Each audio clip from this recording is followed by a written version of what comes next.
الحمدللہ رب العالمین والصلاة والسلام علی سید المرسلین اما بعد فاعوذ باللہ من الشیطان الرجیم بسم اللہ الرحمن الرحیم ان اللہ وملائکتہ یصلون علی النبی یا ایھا الذین آمنوا صلوا علیہ وسلموا تسلیما۔ درس نظامی کی کتاب علم القرآن جو سلیبس کے اندر مخصوص اسباق ہیں، انشاءاللہ ہم اس کی کلاس لیں گے اور مقدمے سے ہم اس کو شروع کرتے ہیں۔ درس نظامی سے تعلق رکھنے والی طالبات اس پروگرام سے فائدہ اٹھا سکتے ہیں اور انشاءاللہ امید ہے کہ اگر آپ پروگرام کو سن لیں گے تو صرف سن کر ہی انشاءاللہ آپ کو یاد ہو جائے گا اور زیادہ توجہ رٹا لگانے کی، یاد کرنے کی انشاءاللہ نہیں پڑے گا۔ تو ہم شروع کرتے ہیں کتاب کھولیے۔ بسم اللہ الرحمن الرحیم۔ سب سے پہلے یہ بات یاد رکھیے کہ آیات قرآنی تین طرح کی ہیں۔ بعض وہ جن کا مطلب عقل و فہم سے برا ہے، بلند،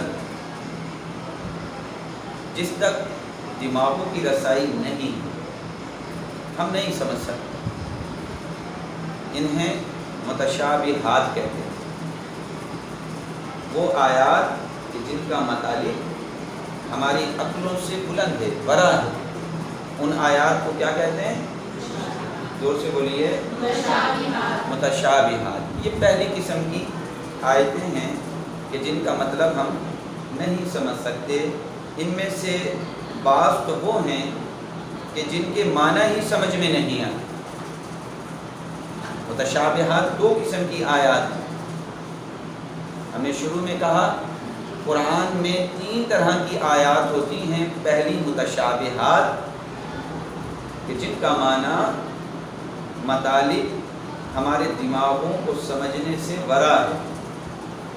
ان متشابہات آیات کی دو قسمیں ہیں۔ ایک تو وہ کہ جن کا معنی ہی نہیں ہے، جیسے حروف مقطعات، الف لام میم، حا میم، الف لام را، ہے نا؟ یہ وہ حروف ہیں جنہیں حروف مقطعات کہتے ہیں۔ ان کے معنی اور مطالب تو جب سمجھ میں آتے ہیں جب ان کا معنی ہمیں معلوم ہوتا ہے۔ اور بعض آیات وہ ہیں کہ جن کے معنی تو سمجھ میں آتے ہیں مگر یہ معلوم نہیں ہوتا کہ ان کا مطلب کیا ہے،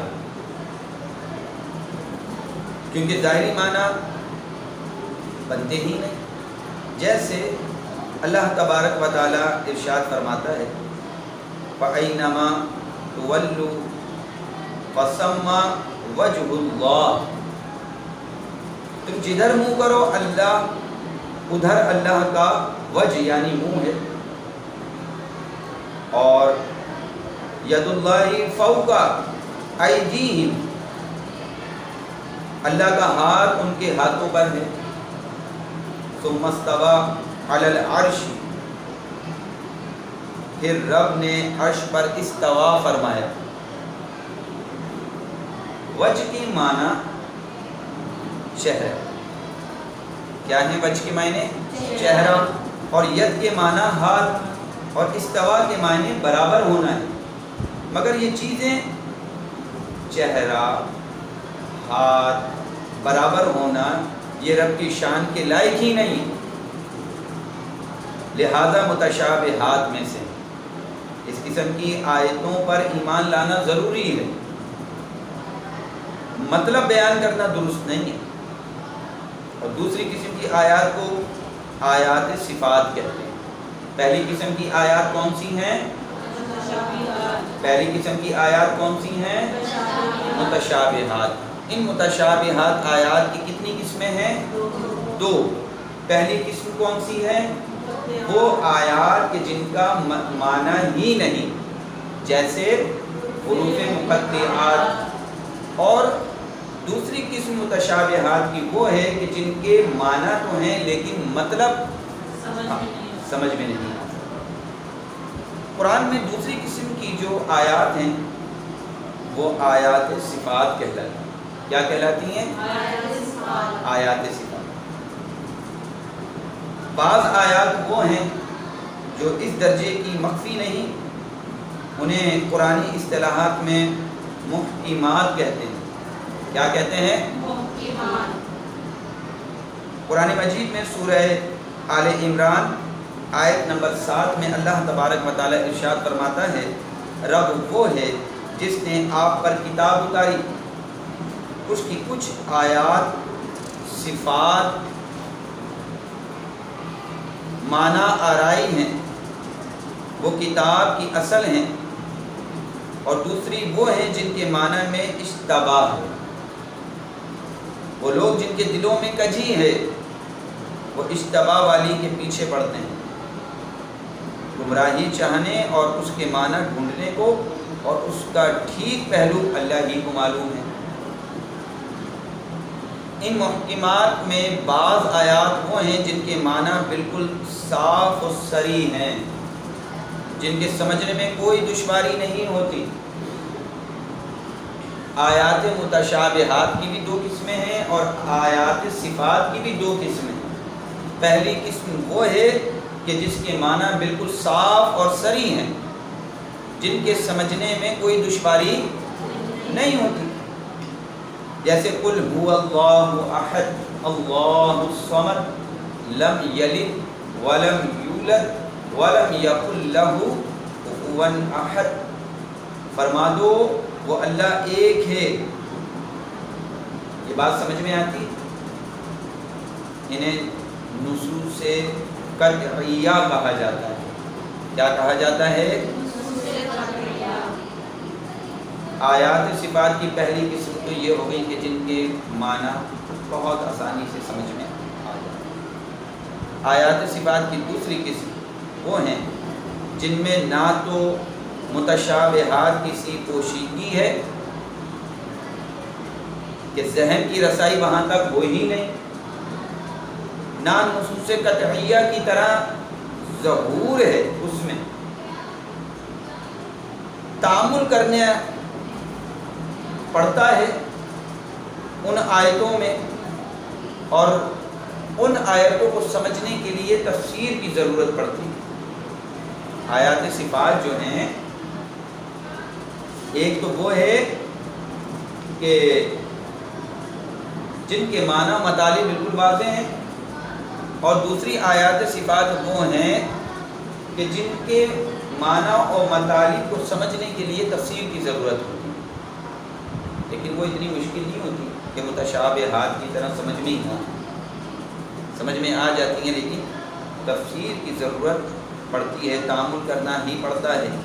بغیر تفسیر کے صرف ترجمہ کبھی ہلاکت کا باعث بھی بن جاتا ہے۔ ہم نے یہاں تفسیر کا ذکر کیا، آیات کے متعلق آپ لوگوں کو سمجھ میں آ گیا۔ اب تفسیر کے بارے میں کچھ گفتگو کرتے ہیں۔ تفسیر جب کی جاتی ہے قرآنی آیات کی تو 4 طرح کی تفسیریں ہیں۔ تفسیر کی کتنی صورتیں ہیں؟ 4۔ پہلی ہے تفسیر قرآن بالقرآن، کیونکہ خود قرآن بھی اپنی تفسیر کرتا ہے۔ پھر تفسیر قرآن بالحدیث، یہ بات یاد رکھیے گا کہ قرآن کو جیسا حضور علیہ السلام نے سمجھا دوسرا نہیں سمجھ سکتا۔ پھر ہے تفسیر قرآن بالاجماع، یعنی علماء کا جس مطلب پر اتفاق ہوا، قرآن کے حروف کے معنی کے مطابق بات وہی درست ہے۔ پھر تفسیر قرآن باقوال مجتہدین، ان تمام تفسیروں میں پہلی قسم کی تفسیر سب سے زیادہ مقدم ہے، تفسیر بالقرآن، کیونکہ جب خود کلام فرمانے والا رب تعالی ہی اپنے کلام کی تفسیر فرما دے تو اور طرف جانا ہرگز درست نہیں۔ اگر 50 آیتوں میں ایک مضمون کچھ اجمال کے ساتھ بیان ہوا اور ایک آیت میں اس کی تفسیر کر دی گئی تو یہ آیت ان 50 آیتوں کی تفسیر ہوگی۔ تفسیر بالقرآن کے متعلق ہم گفتگو کر رہے ہیں، اور ان 50 کا وہی مطلب ہوگا جو اس آیت نے بیان کیا۔ اب مثال سمجھیے، رب تبارک و تعالی نے بہت جگہ اہل کتاب کو مخاطب فرمایا ہے یا ان کا ذکر کیا ہے، قل یا اہل الکتاب، قل یا اہل الکتاب، فرما دو۔ سورہ آل عمران کی آیت نمبر 64 میں اللہ تبارک و تعالی ارشاد فرماتا ہے، فرما دو اے کتاب والو، آؤ ایسے کلمے کی طرف جو ہمارے اور تمہارے درمیان برابر ہے کہ ہم خدا کے سوا کسی کو نہ پوجیں، عبادت کریں۔ اہل کتاب کا ذکر جو ہے بہت جگہ ہے، مگر پتہ نہ لگتا تھا کہ کتاب سے کون سی مرتب کتاب مراد ہے۔ اللہ تبارک و تعالیٰ جو ارشاد فرما رہا ہے کتاب کے متعلق، یہ کتاب کون سی ہے اور اہل کتاب کون لوگ ہیں؟ کیونکہ قرآن کو بھی کتاب تو کہا جاتا ہے، اور باقی تمام انسانی اور رحمانی کتابوں کو بھی ہم کتاب ہی کہتے ہیں نا۔ آپ کی جو درسی بکس ہیں تو اس کو بک کہتے ہیں نا، کتاب کہتے ہیں۔ وہ کوئی بھی ہو، صرف ہو، نحو ہو، اصول فقہ ہو، اصول حدیث ہو، حدیث کی کتاب ہو، تفسیر کی کتاب ہو، کتاب تو ہے نا۔ تو جب اللہ تعالیٰ ارشاد فرما رہا ہے اے اہل کتاب، تو سمجھ میں بات نہیں آتی یہ کون سی کتاب کا ذکر ہے۔ ہم نے قرآن سے اس کی تفسیر پوچھی تو خود قرآن نے فرمایا من الذین اوتوا الکتاب من قبلکم، سورہ مائدہ آیت نمبر 5، اور وہ لوگ جو تم سے پہلے کتاب دیے گئے۔ قرآن میں جتنی مرتبہ بھی اہل کتاب کا لفظ آیا، اس ایک آیت نے ان تمام آیتوں کا مطلب سمجھا دیا۔ کیا اس آیت نے کیا تفسیر فرمائی ہے؟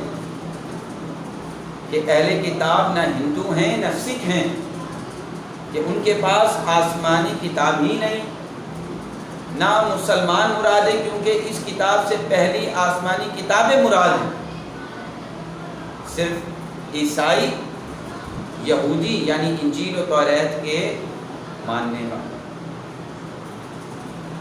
بات سمجھ میں آ رہی ہے؟ اسی طرح قرآن مجید میں جگہ جگہ صراط مستقیم یعنی سیدھے راستہ اختیار کرنے کا حکم دیا۔ سورہ انعام آیت نمبر 153 میں اللہ تعالیٰ ارشاد فرماتا ہے یہ میرا سیدھا راستہ ہے، اس کی پیروی کرو، دوسرے راستوں کی پیروی نہ کرو۔ اور بھی ایسی آیات ہیں، مگر ان آیات میں نہ بتایا کہ سیدھا راستہ کون سا ہے۔ جب ہم نے قرآن سے پوچھا تو اس نے اس کی تفسیر ہمارے سامنے عیان ہو۔ کیا فرمایا سورہ فاتحہ، اہدنا الصراط المستقیم صراط الذین انعمت علیہم، ہمیں سیدھے راستے کی ہدایت دے، ہمیں سیدھے راستے کی ہدایت دے، ان لوگوں کا راستہ جن پر تو نے انعام کیا، ان لوگوں کا راستہ جن پر تم نے انعام کیا۔ اس آیت نے ہمیں بتایا، تفسیر بتا دی کہ قرآن میں جہاں کہیں سیدھا راستہ بولا گیا ہے، اس سے وہ دین اور وہ مذہب مراد ہے جو اولیاء اللہ، علماء دین، صالحین کا مذہب ہو، یعنی مذہب اہل سنت۔ نئے دین و مذہب ٹیڑھا راستہ ہے، اگرچہ اس مذہب کے بانی سارا قرآن ہی پڑھ کر ثابت کریں کہ یہ مذہب سچا ہے، جیسے قادیانی وغیرہ ہیں، اسی طرح قرآن شریف نے جگہ جگہ غیر اللہ کو پکارنے سے منع فرمایا. یہ میں کون سی آیات کے متعلق اور کس چیز کے متعلق آپ لوگوں کو سمجھا رہا ہوں؟ نہیں، تفسیر بالقرآن. جب اللہ تبارک و تعالیٰ کی بہت ساری آیات ایسی ہوں کہ جن کے معنی و مطالب اب نہ سمجھ رہے ہیں، تو قرآن کی ایک آیت ان بہت ساری آیات کی تفسیر کرتے ہیں. یعنی تفسیر بالقرآن کے متعلق ہم سمجھیں. تو پہلے میں نے 2 مثالیں دے کر آپ کو سمجھا دیا کہ اللہ تبارک و تعالیٰ نے اہل کتاب کہہ کر مخاطب کیا. سمجھ میں نہیں آتا تھا اہل کتاب کون ہیں، تو اللہ تبارک و تعالیٰ نے اہل کتاب کے متعلق کیا فرمایا سورہ مائدہ میں، اور وہ لوگ جو تم سے پہلے کتاب دیے گئے. اللہ نے بتا دیا اہل کتاب سے مراد وہ ہیں جو تم سے پہلے، اور ہم سے پہلے کون ہیں؟ عیسائی ہیں، یہودی ہیں. اس سے وہ لوگ جن کے پاس آسمانی کتب نہیں ہیں وہ خارج ہو گئے. جیسے مذہب سکھ ہندو مذہب ہے، تو ان کے پاس آسمانی کتب نہیں ہے تو یہ لوگ خارج ہو گئے. صرف عیسائی اور یہودی رہے. اسی طرح قرآن میں اللہ تبارک و تعالیٰ نے سیدھے راستے اختیار کرنے کو فرمایا. ہمارے راستے پہ چلو، سیدھے راستے پہ چلو. ارشاد فرمایا نا، سمجھ میں نہیں آتا تھا یہ بات کہ راستہ کون سا ہے. اللہ نے سورہ فاتحہ کے اندر ہمیں بتا دیا کہ جن پر ہم نے انعام کیا ہے، جن لوگوں پر ہم نے انعام کیا ان کے راستے پر چلو. اور وہ راستہ، وہ نیک لوگ کون ہیں؟ اولیاء، علماء دین، صالحین. ان کے مذہب پہ چلو، ان کے راستے پہ چلو، اور ان کا مذہب اور ان کا راستہ اہل سنت و جماعت کا راستہ. اسی طرح ایک اور مثال کہ اللہ تبارک و تعالیٰ نے غیر اللہ کو پکارنے سے منع فرمایا اور پکارنے والے پہ کفر و شرک کا فتویٰ دیا. سورہ یونس ہے، اور اس کا ترجمہ میں آپ کو بتاتا ہوں. سورہ یونس آیت نمبر 106.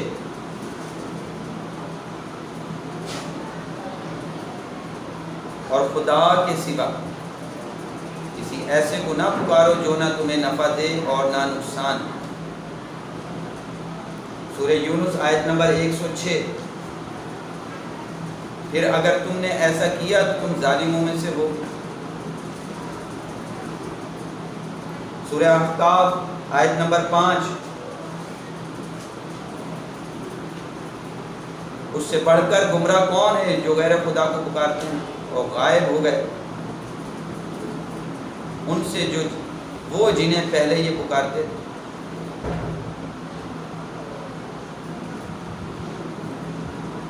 اس قسم کی 20 آیات جن میں اللہ تبارک و تعالیٰ کے علاوہ کو پکارنے سے منع فرمایا گیا. غیر اللہ کو نہ پکارو، بلکہ پکارنے والوں کو مشرک کہا گیا. کیا کہا گیا ہے؟ مشرک کہا گیا. اگر ان آیتوں کو مطلق رکھا جائے تو مطلب یہ ہوگا کہ حاضر، غائب، زندہ، مردہ کسی کو بھی نہ پکارو. بھائی مطلقاً تو یہی معنی بنتا ہے نا، ہم کسی کو پکارے ہی نہیں. چوٹ لگنے پر امی کو بھی نہ پکارے. بچوں کی چوٹ لگتی ہے، ہماری چوٹ لگتی ہے.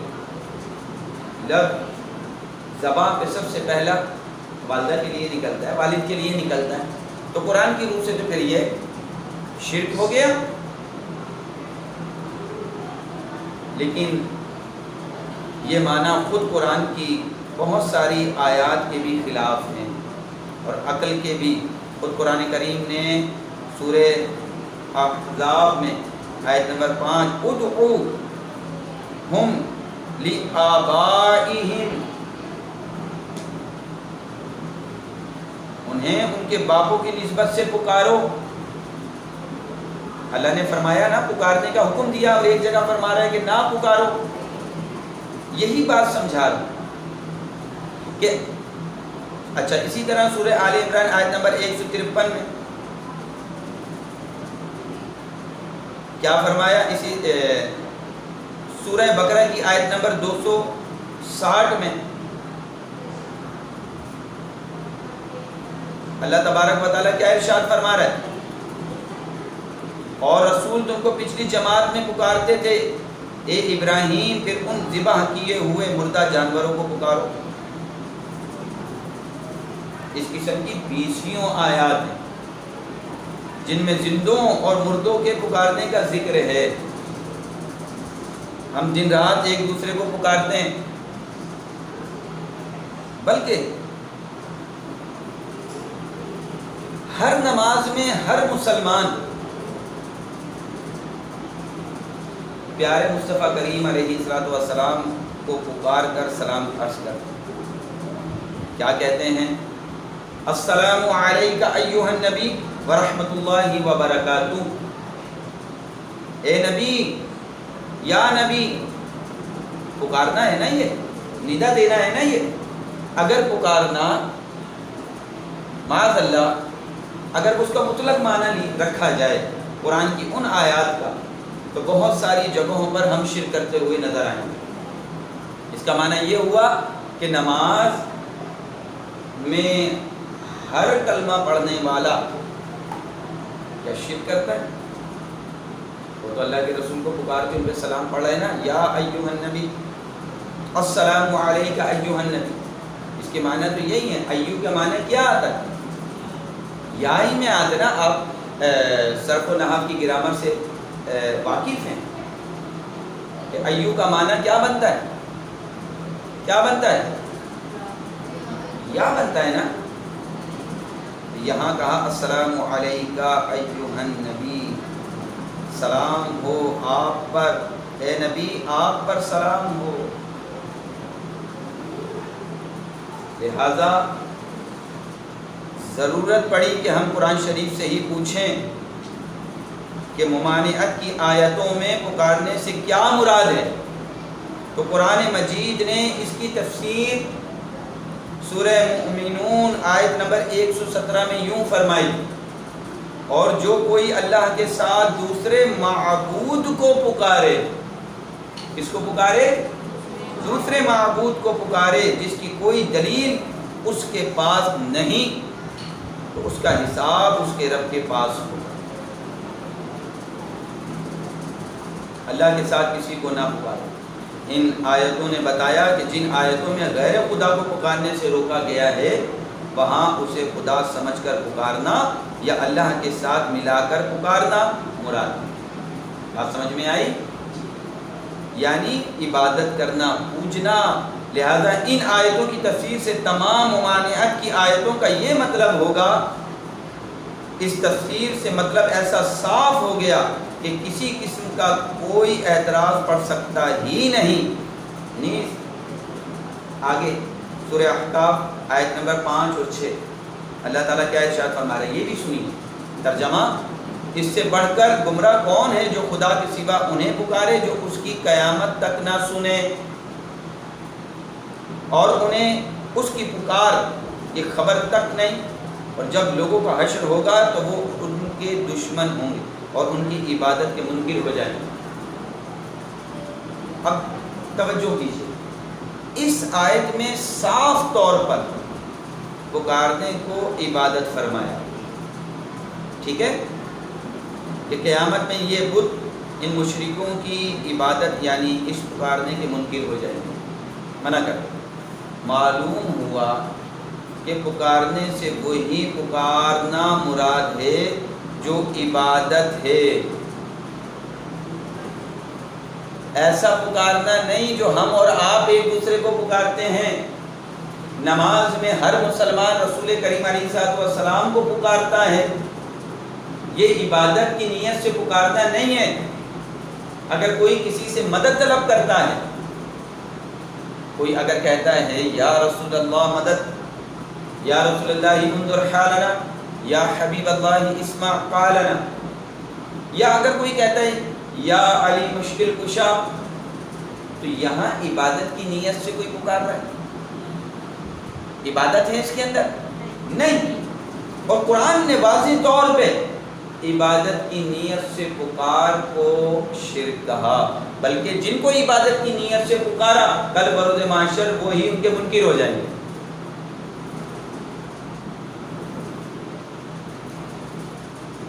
کیا پتہ چلا کہ جو عبادت یعنی اللہ سمجھ کر پکارے، اس لیے عام مفسرین ممانعت کی آیات میں دعا کے معنی پوجنا کرتے ہیں۔ جن لوگوں نے ممانعت کی آیتوں میں دعا کے معنی پکار کیے اور پھر بات بنانے کے لیے اپنے گھر سے قیدیں لگائیں کہ پکارنے سے مراد ہے دور سے پکارنا، مافوق الاسباب، پکار سننے کے عقیدے سے پکارنا، یا مردوں کو پکارنا بالکل غلط ہے۔ اولاً تو اس کے لیے یہ قیدیں قرآن نے کہیں نہیں لگائی، جنہوں نے یہ قیدیں لگائی ہیں نا بالکل غلط لگائی ہیں۔ دوسرا اس لیے کہ یہ تفسیر خود قرآنی تفسیر کے بھی خلاف ہے۔ تیسرے اس لیے کہ انبیاء اکرام صحابہ اکرام نے مردے کو بھی پکارا ہے اور دور سے سینکڑوں میل دور سے پکارا ہے، اور وہ پکار سنی بھی گئی ہے، جیسا کہ باب مسائل قرآنیہ میں بیان ہوگا۔ آگے جب ہم اس کتاب کو آگے لے کے چلیں گے تو انشاءاللہ ہم اس کو سن لیں گے۔ یہ جگہ جگہ جو لوگ مسلمانوں کو برگلاتے ہیں کہ کسی کو نہ پکارو یہ شرک ہے، تو یہ معنی خود سے لوگوں نے بنائے ہیں، ورنہ تو قرآن کے معنی ہی بدل جاتے ہیں۔ علماء اہل سنت اس بات پر متفق ہیں کہ رسول کریم علیہ السلام کی ذات مبارکہ کو استمداد کے لیے پکارا جا سکتا ہے۔ اگر ان کو پکارنا شرک ہوتا تو پھر نماز شرکیہ ہو جاتی۔ ہر نماز میں السلام علیکم ایھا النبی کہتے ہیں، پکارنا ہے نا یہ، تو نماز بھی پھر شرک ہو جاتی، ہر نمازی مشرک بن جاتا، ہر مسلمان مشرک ہو جاتا۔ ایسے لوگ جو مسلمانوں کو برگلاتے ہیں، ایسے لوگوں کی باتوں میں ہرگز نہ آئیں۔ تو آج کا ہمارا جو درس تھا، یہ کتاب میں آپ لوگوں کو دکھا دیتا ہوں، پڑھنے والوں کو یہ شاید سمجھ میں آ رہی ہوگی، علم القرآن۔ اس کا درس ہم اپنی کلاس میں دے رہے ہیں، تو امتحانات کی تیاری کے اندر آپ کو بہت زیادہ آسانی ہوگی۔ اگر تمام کلاسوں کو آپ سن لیں، دیکھ لیں، انشاءاللہ بہت آسانی کے ساتھ آپ کو اسباق یاد ہو جائیں گے۔ تو آج کا خلاصہ کلام یہ ہے کہ قرآنی جو آیات ہیں وہ کتنی قسم کی ہیں؟ 3 قسم کی ہیں۔ نمبر 1 متشابہات۔ متشابہات کی 2 قسمیں ہیں، ایک وہ آیت کہ جن کا معنی ہی نہیں جیسے حروف مقطعات، اور ایک وہ کہ جن کے معنی تو ہیں لیکن مطلب ہم نہیں سمجھتے۔ دوسری قسم کی آیاتیں آیات صفات، یہ بھی 2 قسم کی ہیں، ایک وہ کہ جن کا معنی سنتے ہی ہم بہت اچھے طریقے سے سمجھ جاتے ہیں، اور ایک وہ آیات ہیں کہ جن کے معنی سمجھ کر ہمارا ذہن اس تک پہنچ سکتا جب تک کہ اس کی تفسیر کو بیان نہ کر دیا جائے، ان معنی کی تفسیر کو بیان نہ کر دیا جائے۔ تفسیر جب تک قرآن کی نہ ہو، کچھ آیتیں ایسی ہیں کہ ان آیتوں کو ہم سمجھ نہیں پاتے۔ تفسیر 4 طرح کی ہوتی ہیں، تفسیر بالقرآن، تفسیر بالحدیث، تفسیر بالاجماع اور تفسیر بالاقوال مجتہدین۔